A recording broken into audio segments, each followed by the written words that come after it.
시청자 여러분 안녕하십니까? 윤석열 대통령 탄핵 심판이 이제 선고만을 앞두고 있습니다.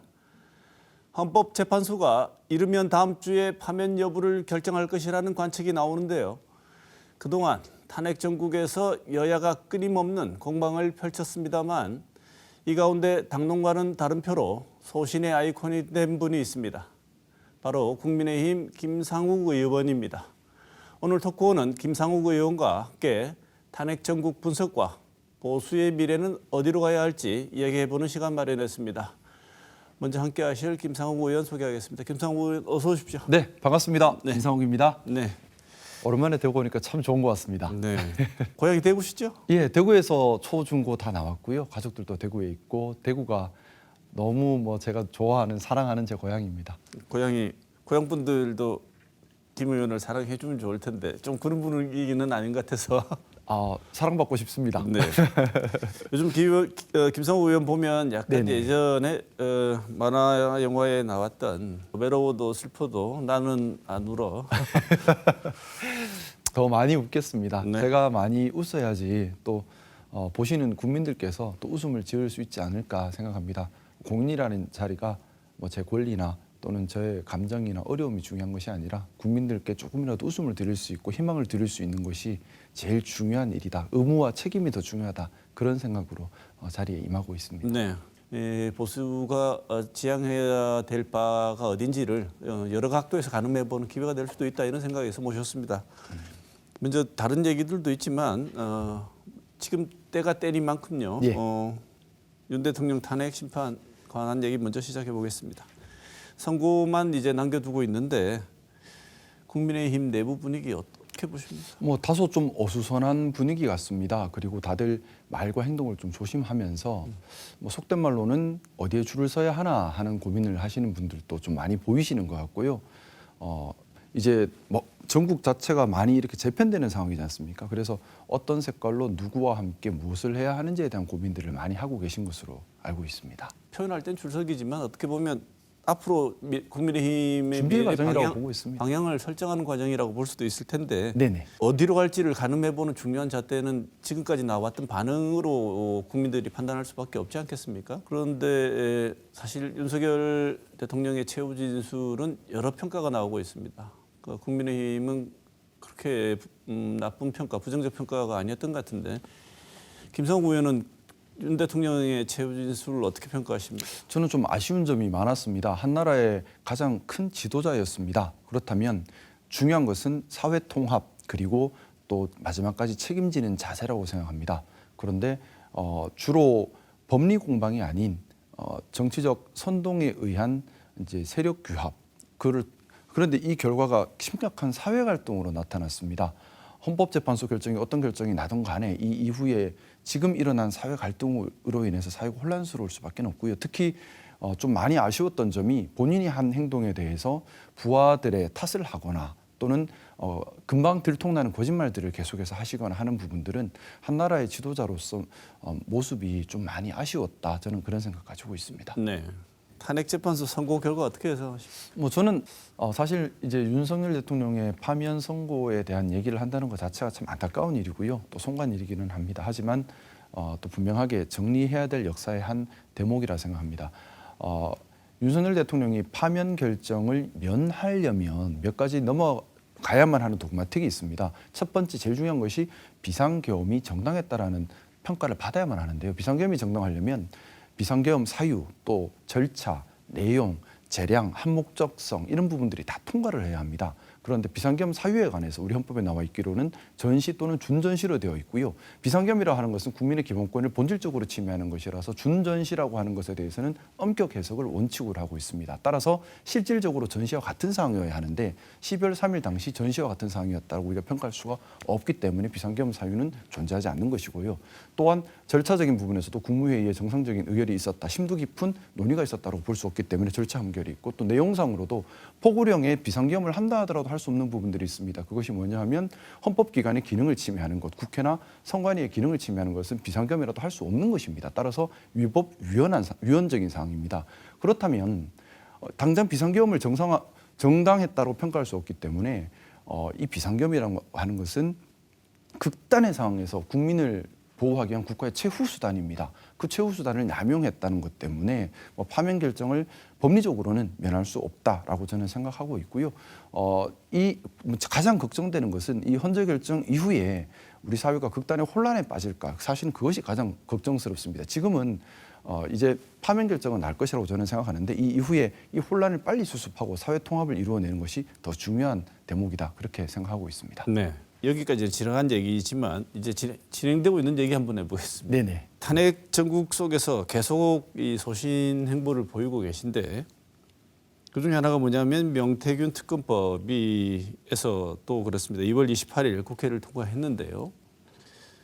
이 권성동 원내대표가 이걸 뭐라 그랬냐면 보수 괴멸법이라고 반발을 하고 당이 부결을 정한 상황인데 김 의원 혼자서 홀로 찬성을 했습니다. 비슷한 의견을 보인 사람이 아무도 없습니다. 김 의원 혼자 찬성했는데 이유가 뭔지 듣고 싶습니다. 우선 제가 명태균 특검법에 찬성하기까지 참 많은 심적 고뇌가 있었습니다. 표결 한 3일 정도 전에 3일 정도는 잠을 잘 수 없을 정도였고 사실 한 달 전부터 매일 기도를 했어요. 제발 검찰에서 수사를 제대로 해주기를.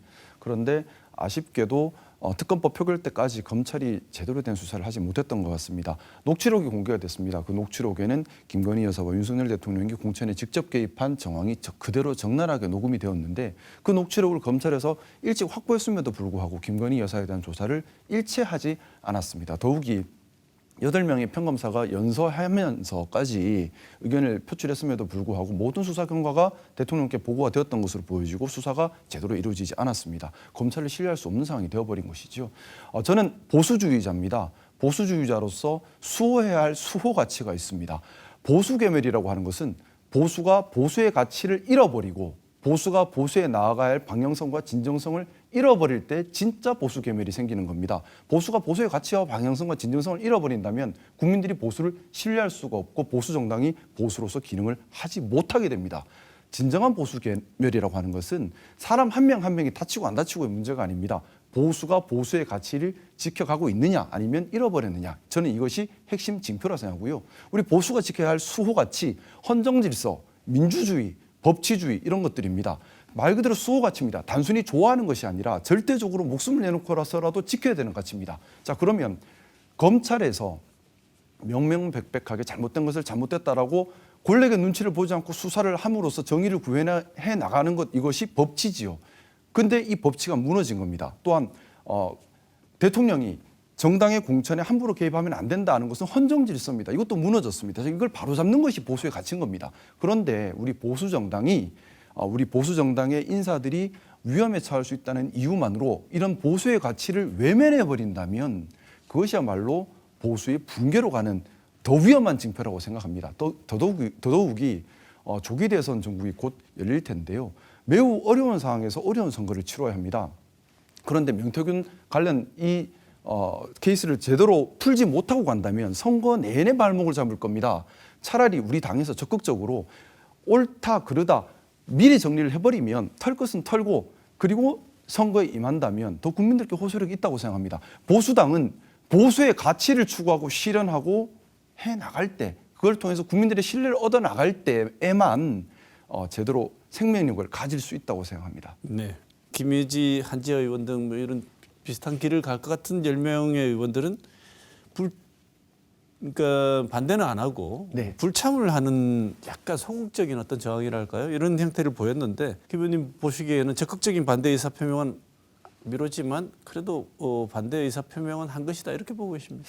아무래도 당내 분위기상 적극적으로 찬성표를 던지기에는 부담이 많았을 겁니다. 그렇지만 불참하고 반대표를 행사하지 않았다는 것만 가지고도 이미 사실은 뭐 당론이라고 하는 것이 저는 그렇게 생각합니다. 당론이라고 하는 것은 당헌에 맞아야 합니다. 당이 추구하는 가치에 맞는 당론이어야 정당성을 갖춘 당론입니다. 그런데 저희 당의 당헌에 분명히 법치주의를 지킨다, 민주주의를 지킨다 다 들어가 있습니다. 그런데 검찰에서 권력의 눈치를 본다고 이 사태를 덮고 가고 있는데 여기에 대해서 우리 이익 때문에 보수의 가치를 외면해버리는 것을 당론으로 택한다? 사실은 당헌에 맞지 않는 거죠. 보수의 가치에 맞지 않는 겁니다.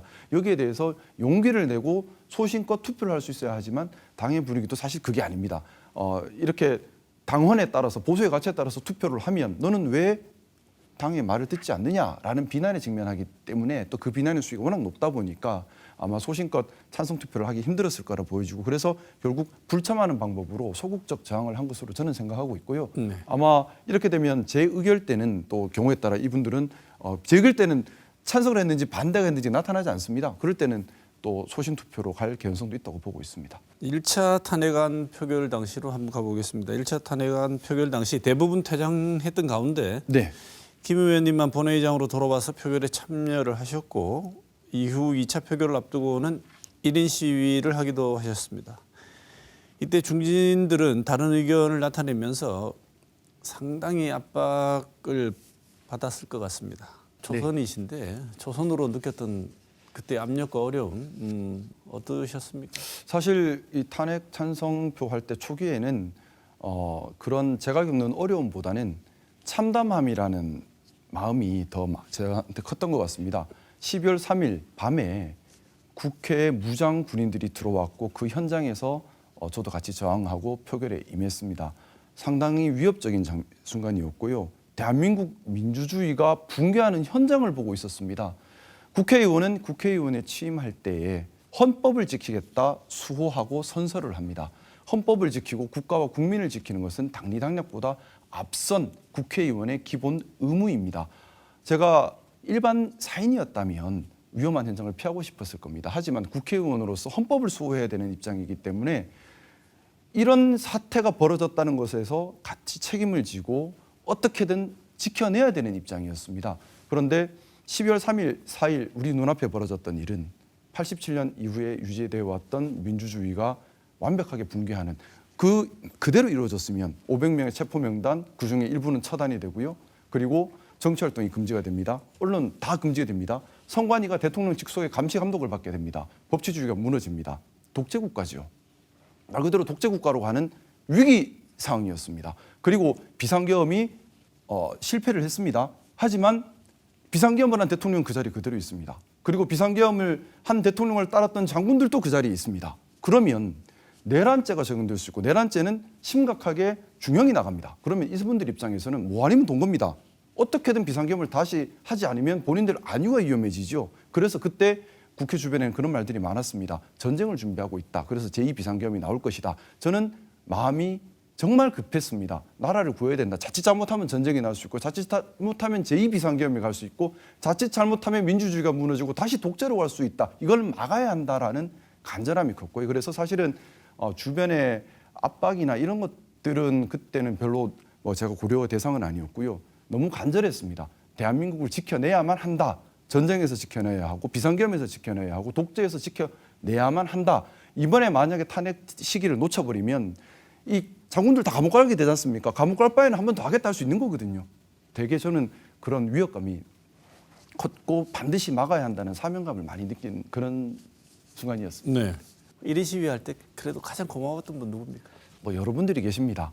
근데 사실 1인 시위 하면서 저희 당내 선배님들께 참 송구한 마음이 많았고요. 제가 1인 시위에 나선 이유가 나설 수밖에 없는 상황이 좀 있었습니다. 뭐냐 하면 대통령 2차 담화가 있기 전에는 탄핵에 찬성하는 저희 당내 의원님들이 수가 꽤 많았습니다. 그런데 2차 담화가 나오고 2차 담화 내용이 단결해서 나를 지켜달라는 취지였지 않습니까? 대통령의 담화 내용이. 그리고 나서 권선동 원내대표가 선출이 되고 권선동 원내대표 선출 이후에 탄핵을 막기 위한 체계적인 작업에 들어갔습니다. 그러면서 탄핵에 찬성하려는 분위기가 급속도로 얼어붙었습니다. 그런데 저는 좀 시일이 급하다고 생각했습니다. 만약 12월 14일에도 탄핵이 이루어지지 않으면 분명히 감옥 갈 바에는 장군들이 사고를 칠 거라는 생각을 할 수밖에 없죠. 합리적이라면. 그러니까 이건 반드시 막아야만 한다는 간절함이 있었고요.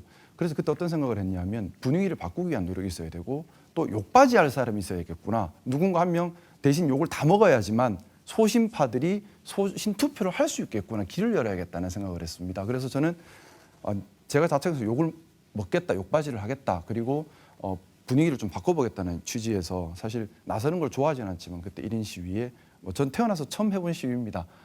1인 시위에 나섰고요. 그때 많은 분들이 격려해 주셨습니다. 저희 당 선배님들도 많은 격려를 해 주셨고 사실 지금과 그때는 또 분위기가 좀 달랐던 것 같습니다. 저희 당내에서도 이 비상계엄 잘못되었다, 대통령 위험하다 판단을 하는 의원님들이 당내에도 상당히 많으셨습니다. 합리적인 생각이지요. 그래서 그런 분들께서 오가면서 많은 격려를 해주셨고요. 제가 그분들께 저를 격려해 주셨다 말씀드리면 그분들이 또 입장이 어떨지 몰라서 실명을 말씀드리긴 힘들지만 많은 분들께서 격려를 해주신 것 같습니다. 그 고맙다는 말도 쉽게 할 수 없는 상황이 어떤 입장이신지를 가장 잘 보여주지 않나 이런 생각이 드는데요. 그런데 이 와중에 5.18 민주묘지 참배에 다녀오셨는데요. 국민의힘 의원 가운데 광주 찾아서 사과 메시지를 전한 건 김 의원님이 처음입니다. 광주 방문 결정하신 이유 뭡니까? 사실 이 광주로 간다고 하니까 압박이 대단했었습니다. 광주로 가면 이제 그나마 저를 보호하던 분들도 보호할 수 없다는 말씀까지 할 정도로 압박은 대단했는데 광주를 갈 수밖에 없었습니다. 우리 입장을 바꿔 한번 생각해 봐야 됩니다. 80년 전두환 비상계엄이 있었습니다. 그러고 나서 전국적으로 비상계엄에 항거하는 민중항쟁이 일어났습니다. 그중에 한 곳이 광주 금남로였습니다. 우리 대구에서도 있었습니다. 근데 만약 입장을 바꿔서요. 우리 대구 동성로에서 민중항쟁이 있었는데 경찰이 못 막아서 계엄군이 들어왔고 그 계엄군이 동성로에서 시민들을 학살했다고 우리가 역사를 현장을 바꿔서 생각해 봅시다. 동성로에서 대구 시민들을 학살을 했다면 너무 우리 큰 상처를 받았겠죠. 그 후에 은폐를 했습니다. 광주 같은 은폐를 했죠. 뿐만 아니라 이 이후에 독재 정권에서는 이걸 감추기 위해서 지역 감정을 계속해서 자극하면서 피해자들에게 또 피해자 유족들에게 2차 가해를 계속해서 해왔습니다. 자, 그런 현장입니다. 그런 현장에서 광주 금남로 그 현장에서 계엄군이 십자군이다. 계엄이 정당하다라는 시위가 열렸고요. 5.18 항쟁 때 가족을 잃은 5.18 유족들이 있는데 그 유족들에게 모욕을 하고 조리돌림을 했다는 얘기까지 들었습니다. 그리고 그것을 우리 당에서 카드 뉴스를 만들어서 홍보를 했습니다. 저는 너무 부끄러운 현장이었습니다. 우리 당의 국민의힘의 당원에도 5.18 정신을 계승한다, 민주주의를 지켜간다라는 것이 들어가 있습니다. 우리 당의 존립 목적이기도 합니다. 그리고 이렇게 입장 바꿔서요. 5.18의 가족을 희생당한 또 5.18의 아픔을 겪은 광주 시민들 입장에서 타 지역 사람들이 와서 금남로에서 그렇게 모욕을 했다. 학살 현장이잖아요. 광주 송동역 같으면 괜찮습니다.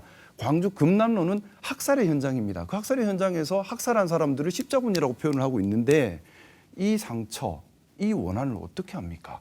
이 갈등을 빨리 봉합하지 못하면 보수와 보수의 가치인 민주주의를 지켜나간다는 명분이 없어집니다. 그리고 향후에 우리 보수당이 무언가 다른 걸 하려고 한다 하더라도 호남분들의 동의를 얻지를 못합니다. 같이 살아야 합니다. 갈등은 통합으로 화해로 풀어가야 합니다. 그런데 당장의 눈앞의 정치적 이익 때문에 두고 원한이 될 일을 만들어가서는 안 되지 않겠습니까? 이걸 풀어야 합니다. 하루라도 빨리 가서 풀지 않으면 점점점 썩어 문드러지게 됩니다. 그런데 우리 당에 제가 여러분들께 부탁을 드렸지만 여러 정치적 이해관계 때문에 못 움직이시더라고요. 그래서 저 개인 자격으로라도 가겠습니다라는 마음으로 갔고요. 정말 사과드리는 마음으로 갔습니다. 광주 시민들께 상처를 드려서 죄송합니다. 우리 보수가 추구하는 가치가 이렇게 상처 드리는 것이 아닙니다. 우리 보수는 민주주의를 지키고 발전시켜 나가는 것이 우리 보수의 가치입니다. 5.18 민주화를 위해서 희생된 분들에 대해서 깊은 존경을 드리면서 우리가 민주주의를 지켜가는 진짜 참 보수의 모습으로 거듭나겠습니다라는 취지로 해서 광주를 찾아뵈었었습니다. 네. 친한계 단체 대화방 이름이 시작2라고 하는데요. 네. 시작2에서 나왔다고 해야 될까요? 아니면 나옴을 당했다고 해야 될까요? 이게 이렇게 결과적으로 나왔습니다. 근본적인 이유는 광주행 여파다. 아니면은 친한계가 잘못하면 본이든 타이든 김성구 의원이 친한계로 분류되고 있는 상황에서 대선 준비하는데 조금 부담이 된다. 이런 것 때문에 요청을 한 거다. 이렇게 여러 가지 해석이 나오고 있는데 이 부분은 어떻습니까? 그런 요인들이 복합적으로 다 작용했을 것이라 생각합니다. 정치적 이해관계 때문에 그런 부분들이 작용했을 거라 생각하는데요. 모르겠습니다. 저는 좀 가장 중요한 것이 옳고 그름이라고 생각합니다. 옳고 그름이 근간이 되는 것이고 이해관계는 그 근간에 따라 나타나는 결과에 불과합니다. 그런데 우리가 눈앞에 당장의 이익 때문에 그런 것을 알고도 선택하는 경우가 있습니다. 길게 보면 눈앞의 이익 때문에 선택한 그름은 큰 피해로 돌아올 수밖에 없습니다. 우리 당이 힘들수록 옳고 그름을 기준으로 하기를 간절히 바라는 마음이고요. 비록 당 안에서는 좀 외로운 상황이 되었지만은 저는 제가 하는 언행은 저희 당이 추구하는 보수의 가치를 실행하는 데 기준을 두고 있습니다. 네. 친한계로 지금 분류되었던 혹은 지금도 분류되고 있는 이 상황에서 앞으로 어떤 계획을 갖고 계신지 한번 듣고 싶습니다. 사실은 뭐 달걀로 바위치기입니다. 저 하나가 목소리를 낸다고 해서 바꿀 수 있는 것은 극히 제한적일 것입니다. 도리어 달걀로 바위치기이기 때문에 결론적으로는 제가 망가지고 끝날 가능성이 훨씬 크겠죠. 제가 어떻게 감히 큰 주류를 바꾸겠습니까? 저 개인의 이익만 생각한다면 저는 이렇게 행동해서는 안 되는 겁니다. 하지만 제가 제 이익만 생각을 해서 제 미래만 생각해서 틀린 걸 옳다고 하고 거기에 그냥 부안해동해 버린다면 뭐 저 말고 다른 분들께서 보수의 가치를 잘 추구하고 실행해 가고 있다면 굳이 제가 이렇게 할 필요는 없을 거라 생각합니다. 하지만 지금 우리 당이 큰 위기를 맞이한 지금 상황에서 지금이야말로 어떻게 보면 우리 당이 나아가야 할 보수의 가치가 무엇인지, 보수가 정말 무엇이 정말 보수인지 우리는 국민을 위해, 국가를 위해 어떤 역할을 해야 되는지 고민해야 될 시점이라고 생각합니다. 그런 고민을 하는 파문을 일으키는 역할을 저는 하는 것이 제 사명이라 생각하고 있고요. 이 과정에서 제가 뭐 망가지고 정치를 더 못하고 경우에 따라 사회적으로 뭐 매장되는 그런 피해를 겪는다 하더라도 제가 해야 될 사명이라고 생각하고 있습니다. 대한민국의 건강한 보수는 반드시 필요합니다. 건강한 보수가 탄탄하게 자리 잡아야 포용력 있고 품격 있고 대한민국의 중심을 잡아주는 건강한 보수가 탄탄하게 자리 잡아야 혁신적인 실험을 하는 제대로 된 진보도 움직일 여지가 생깁니다. 또한 대한민국의 위기지요. 포퓰리즘, 극단주의를 막아가는 것은 건강한 보수만이 할 수 있습니다. 그렇기 때문에 건강한 보수가 대한민국에서 뿌리내리는 것은 반드시 필요하고요. 그것을 위해서 제가 작은아마 파문을 일으키고 또 고민의 거리를 던질 수 있다면 뭐 저는 기꺼이 이 길을 가야 한다고 믿고 있습니다. 그래서 네. 사실 제 미래에 대해서 생각하면 좀 많이 암담합니다. 뭐 한 치 앞도 보이지 않습니다. 하지만 오늘 하루 비겁하지 않고 싶습니다. 보수의 가치에 대해서 보수의 미래, 갈 길에 대해서 한번 여쭤보고 싶습니다. 탄핵 반대 집회 대구 도심 곳곳에서 열렸는데 이 집회에서 나온 얘기들은 기본적인 보수의 가치에 반하는 슬로건들, 얘기들이 너무 많이 나왔습니다. 탄핵 반대 집회 어떻게 보십니까? 우선 제가 되묻고 싶습니다. 탄핵 반대의 의미가 뭘까요? 결국 대통령이 다시 복귀해야 한다는 겁니다. 그래서 대통령이 복귀하면 대통령은 말씀드렸던 것처럼 비상계엄 사유가 없는데 비상계엄을 했습니다. 또한 뭐 정치적 반대자를 처단하려고 처단 명단을 만들었고 그 계획을 세웠습니다.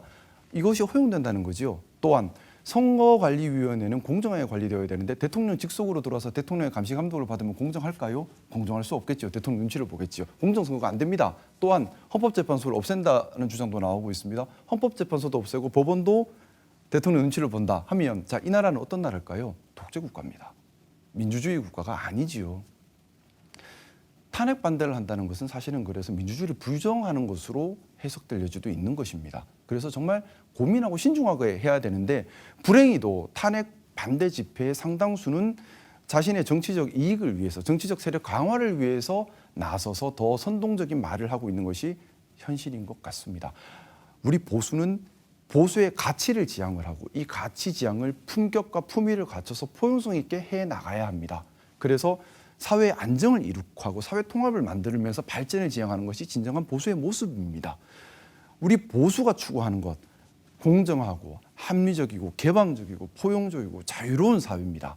우리가 북한을 싫어하는 이유가 뭐 때문인가요? 권위적이고 폐쇄적이고 폭력적이기 때문입니다. 불합리하기 때문입니다. 자, 그런데 그러면 우리가 싫어하는 그 모습을 닮아서는 안 되겠지요. 근데 극단주의에 빠진 분들은 폭력적이고 권위적입니다. 폐쇄적입니다. 자, 이런 모습들은 보수의 모습이 아닙니다. 그래서 제가 감히 그런 표현을 씁니다. 보수의 정반대말은 극우이다, 극단이다 이런 표현을 씁니다. 극우는 보수가 아닙니다. 우리가 보수의 개념에 대해서 한번 생각을 해봐야 합니다. 대한민국 민주주의 국가입니다. 민주주의 바탕 위에 민주적 참보수가 자리 잡아야 하는 겁니다. 민주주의라고 하는 것은 하향식이 아니라 상향식 의사결정 구조입니다. 누군가를 계몽한다는 것 자체가 반민주적 생각입니다. 엘리트 아닌 사람을 가르쳐 들어간다는 것이 반민주적인 생각입니다. 민주주의라고 하는 것은 상향식 의사결정 구조고요. 국민들의 나라인 겁니다. 그런 나라의 민주보수가 되어야 되는 것입니다. 우리가 이런 보수의 가치, 우리가 추구하는 가치, 그리고 또 절대수호 가치가 있지요. 헌정질서, 민주주의, 법치주의 이걸 훼손하는 것은 보수주의자라면 사실 가장 분개해야 될 부분인 거예요. 이거를 부수면서 본인이 보수주의자라고 말하는 것은 사실은 보수주의를 참칭하는 것이지요. 보수의 정반대에 있는 분들입니다. 네. 우리 지역이 보수적인 어떤 지역이라고 흔히들 얘기하니까요. 우리 지역을 비롯해서 전국에 있는 많은 건강한 보수적 생각을 가지신 건강한 보수들이 그런 극단적인 주장으로부터 스스로를 지켜낼 힘이 충분히 있다고 보십니까? 지금은 과도기에 있다고 생각합니다. 어떻게 보면 우리가 보수의 개념에 대해서 정확하게 개념 정립을 하지 못하고 그저 보수당을 따르는 것이 보수다라는 막연한 생각으로 지금까지 왔던 것 같습니다. 하지만 지금은 우리가 건강한 보수를 제대로 세워야지만 뭐 경우에 따른 민주당이 해왔던 포퓰리즘 이런 걸 막을 수가 있겠죠. 또 극단주의를 막을 수 있습니다. 대한민국 사회가 이제 점점 축소 사회로 갑니다. 뭔가 나눠 먹을 것이 적어집니다. 그리고 젊은 층들은 큰 좌절감에 빠져 있습니다. 평생을 노력해도 집 한 채 장만하기 힘든 좌절감에 빠졌습니다. 그렇기 때문에 이런 상황에서는 정치가 더 극단으로 가기 쉽고 정치가 붕괴되기 쉽고 민주주의도 망가지기 쉽습니다. 이럴 때 정말 필요한 것이 건강한 보수고요. 건강한 보수라고 하는 것은 보수가 무엇인가를 알고 그 보수의 가치가 무엇인가를 기준으로 세우고 이걸 기준으로 옳고 그름을 판단해서 옳음을 추구해 나가는 것입니다. 우리 보수가 건강하게 새로 탄생할 그 시점이라 생각하고요. 반드시 그런 기회로 만들어야지만 대한민국이 더 번영하지. 만약에 이번에 건강한 보수가 자라나지 못하고 맹목적인 또는 반민주적인 수구적인 그런 모습의 보수가 계속 이어진다면 대한민국의 미래도 어두워집니다. 나라를 구한다는 심정으로 건강한 보수를 만들어 가야 합니다. 네. 거대 당이 집권당까지 된다면 견제가 불가능한 그것도 한때 가치를 지켜내지 못해갖고 국민적인 지지를 얻지 못한 보수 야당이 되는 상황이 벌어진다면 이건 정말 위험하다고 무섭다고 생각하는 분들이 많이 있어서 저도 같은 마음입니다. 그런 분들의 국민들의 마음을 전혀 국민의힘에서 담아내지 못하고 있다 이런 생각이 드는데 힘들수록 어려울수록 원칙에 집중해야 합니다. 힘들수록 차근차근 쌓아가야 합니다. 힘들수록 우리 당이 뭘 해야 되는지를 생각을 해야 합니다. 마음은 급하다고 소리만 지른다고 하면 할수록 점점 더 외면받게 됩니다. 대구 경북을 보수의 심장이라고 하지 않습니까? 이 심장이 보내는 소리, 보수의 심장이 보내는 민심. 솔직히 김상우 의원 어떻게 보십니까? 저는 기대와 희망을 많이 가지고 있습니다. 우리 대구가 228 학생 의회가 있었던 그런 민주화의 도시입니다. 어떻게 보면 대한민국 228 학생국가 4.19 그거로 이어졌지 않습니까? 독재 항거해왔던 민주화의 도시고요. 대한민국의 건강한 보수, 대한민국의 발전을 위해 누구보다도 헌신해왔고 또 대구 시민들께서는 정치에 관심이 많으십니다. 다른 지역 어디보다도 대한민국의 발전을 위하는 분들이십니다. 지금 중요한 것은 무엇을 해야 하는가, 무엇이 보수인가, 어떤 것이 나라에 도움이 되는가를 고민할 수 있는 고민의 파문을 일으키는 거라고 생각을 합니다. 그 파문만 잘 일어나면 우리 대구 시민들의 이 정치에 대한 관심과 국가에 대한 애국심 또 나라 발전에 대한 희망이 대한민국의 정치를 건강하게 만드는 원동력이 될 것이라 믿습니다. 네. 문제는 기성 정치권에서 이거를 잘 담아내지를 못하고 네. 도리어 개인 정치인들이 자신의 정치력 향상을 위해서 악용하고 있는 것이 문제라고 생각합니다. 네. 네. 국민들께서는 걱정하십니다. 권력이 한쪽에 집중돼서 자칫 민주주의가 붕괴되는 것은 아닐까 걱정하시는데 그래서 뭉치는 힘이 생깁니다. 이 뭉치는 힘을 바른 방향으로 풀어내서 정치가 건강하도록 모아가야 하는데 그게 아니라 거짓 선동 또는 자극적인 선동으로 자신의 정치력으로 활용하려고 합니다. 일부러 사회 갈등을 더 조장을 해요. 사회 갈등을 조장해서 조장된 사회 갈등 또 만들어진 적을 통해서 뭔가 이익을 얻으려고 합니다. 이건 나쁜 정치입니다. 네. 저는 그렇게 생각합니다. 적을 만들고 사회 갈등을 만들어서 힘을 얻는 정치는 나쁜 정치입니다. 그것이 아니라 가치를 추구하고 가치를 실행함으로써 국민들께 신뢰를 드리고 야 여기는 믿고 맡겨도 되는 정치 집단이구나 하고 가는 것이 진짜 지지율이고요. 이게 옳은 정치라고 생각합니다. 남을 비난해서 얻는 것이 아니라 우리가 잘하는 게 먼저입니다. 그게 진짜 품이라고 생각합니다. 네. 국힘도 거의 이제 움직임은 그렇습니다. 조기 대선이 가시화되면 곧 있을 선거가 끝나서 가시화되면 국민의힘은 김상우 의원 보시기에 우리는 어떤 전략으로 가야 된다 이렇게 생각하십니까? 저는 시종일관 같은 말씀을 드리고 있습니다. 12월 3일, 4일 있었던 일은 헌정사에 있어서는 안 되는 크나큰 참담한 참사가 벌어진 겁니다. 우리 국민의힘은 여당으로서 국민들께 진정 어린 사과를 해야 합니다. 말이 아닌 행동으로 진심으로 사과를 하는 것이고, 그 행동으로 하는 사과라고 하는 것은 대통령을 탄핵시키고 국가와 민주주의와 법치주의와 헌정질서를 회복하는 데 적극 앞장서는 겁니다. 따라가는 것이 아니라 우리 당이 먼저 앞장섰어야 될 일입니다. 그리고 이걸 바탕으로 보수의 가치, 우리가 추구하는 가치가 무엇이다 정확하게 정립을 하고, 이 가치로 대한민국을 더 발전시키고 안정시키고 더 사회통합을 이루겠다는 구체적 비전을 제시해야 합니다. 그걸 실행해 가야 합니다. 그걸 통해서 국민들의 신뢰를 얻어가는 것이 우리 보수당이 나아가야 할 유일한 길이라고 생각합니다. 그것이 아니라 반대로 잘못을 물쩍 넘어가려고 하고, 또한 우리가 비전을 제시하지 못하고 사회 갈등을 야기해서 여기서 힘을 얻으려고 한다면 정반대의 모습이죠. 그러면 다수의 국민들은 외면하게 됩니다. 그러면 건강한 보수가 대한민국에 자리 잡지 못하면 대한민국은 정치적으로 아주 위험해집니다. 건강한 보수가 자리 잡기 위해서라도 우리 보수가 보수주의자로서 무엇을 해야 하는가 생각을 해야 합니다. 우리가 지켜야 될 수호 가치를 반드시 지켜가야만 합니다. 네. 대선이 본격화되면 대선 후보 선거 후보를 골라야 되는데요. 지금 지도부 체제에서 페어플레이가 가능하다고 보십니까? 저는 우리 당에서 대선 후보를 결정하는 데 있어서 가장 장애 요인이 뭐냐라고 물으신다면은 당의 선거 승리와 대선 자체를 목적으로 하는 것이 아니라 본인의 당내 지위, 또 다음 공천, 내 자리를 먼저 생각하는 보신주의가 제일 큰 문제가 될 거라고 생각합니다. 이 보신주의 때문에 또 당내 당권을 장악해야 공천을 받고, 공천 받으면 당선될 수 있다는 이 생각 때문에 당선 가능, 대선에 이길 수 있는 후보를 내는 것이 아니라 자신을 해하지 않고 자신을 지켜줄 후보 위주로 뭉쳐버릴 수가 있거든요. 그러면 의사 왜곡이 일어나죠. 그렇게 돼버리면 결론적으로는 잘못을 고치지 못하고 계속해서 당의 쇄신은 하지 못하는 형태가 될 수 있습니다. 우리 당에서 어떻게 보면 일부는 그런 것 같습니다. 민주당보다요 당을 쇄신하자는 사람 훨씬 더 미워하는 사람들도 있습니다. 왜냐하면 민주당은 직접적 위협이 아니지만 당을 쇄신하자는 사람은 직접적 위협이 될 수 있거든요. 이런 모습은 선당 후사에도 맞지 않고요. 국가와 국민을 봉사하는 모습도 아니죠. 그런 것이 아주 의롭스러운 모습입니다. 네. 건명되는 후보들 중에 저분이면 그래도 보수의 가치를 지켜내지 않을까 싶은 분 혹시 있으십니까? 제가 딱 한 분 이분이어야 한다라고 말하는 것은 좀 어폐가 있을 것 같고요. 네. 저는 기본적인 생각을 말씀을 드리겠습니다. 12월 3일, 4일 있었던 것은 헌정사에 있을 수 없는 참사가 벌어진 겁니다.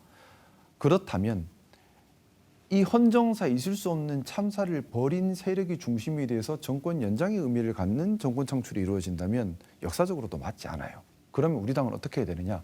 실질적 의미의 정권 교체 수준에 이르러야 합니다. 예를 들어 예전에 이명박 대통령 이후에 박근혜 대통령으로 넘어갈 때 우리는 우리 당에서 일어난 정권 교체였지만은 실질적으로는 정권 교체로 받아들였습니다. 이 정도의 의미가 있어야 된다는 생각이고요. 이번에도 그런 후보가 나와야 된다는 생각입니다. 그런 징표가 있습니다. 두 가지죠. 하나는 비상계엄 해제에 적극 나섰던 사람, 두 번째는 탄핵 찬성에 적극 나섰던 사람. 하나 더 한다면 우리 보수가 나아가야 될 가치 지향을 정확하게 가지고 있는 사람. 이렇게 본다면 저는 크게 본다면 유승민 전 대표, 한동훈 전 대표, 또 넓게 보면 오세훈 서울시장까지 범주에 놓을 수 있지 않을까라고 생각 가지고 있습니다. 대구 시장님 섭섭하시겠는데. 홍준표 시장님은 제가 학교 선배님이어서 너무 사랑하고 좋아하고 존경하시는데 이번에 계엄을 옹호하는 발언을 하시고 탄핵을 반대하는 발언을 하시면서 좀 많이 실망했고요. 사실은 여쭤보고 싶습니다. 홍준표 시장님께서 고대 4.18 의거에 대해서 어떤 생각을 가지고 계신지 여쭤보고 싶습니다. 민주주의자가 맞는 건지 여쭤보고 싶습니다. 네. 좀 제가 정말 저 스스로에게도 자주 하는 질문이고요. 또 저희 동료 정치인들께도 자주 드리는 질문인데 정치를 왜 하는가를 놔버리면 안 됩니다. 돈을 벌려면 사업을 해야 되고요. 명예를 얻으려면 적십자 총재하면 되지요. 또 칭찬 들으려면 봉사활동 많이 하면 됩니다. 정치를 한다는 것은 이런 것을 다 버리는 겁니다. 때론 불명예도 감수하고요. 때론 비난도 감수하면서 그럼에도 불구하고 하는 것은 옳음을 추구하는 겁니다. 어떤 옳음을 추구하느냐? 우리가 추구하는 가치관을 이렇게 바탕으로 해서 이 가치관과 일반적 상식 그리고 반성적 성찰을 통해서 도출되는 옳다는 것에 대해서 추구해 나가면서 이거를 현실에 실행함으로써 국가 국민께 봉사하는 것이라고 생각합니다.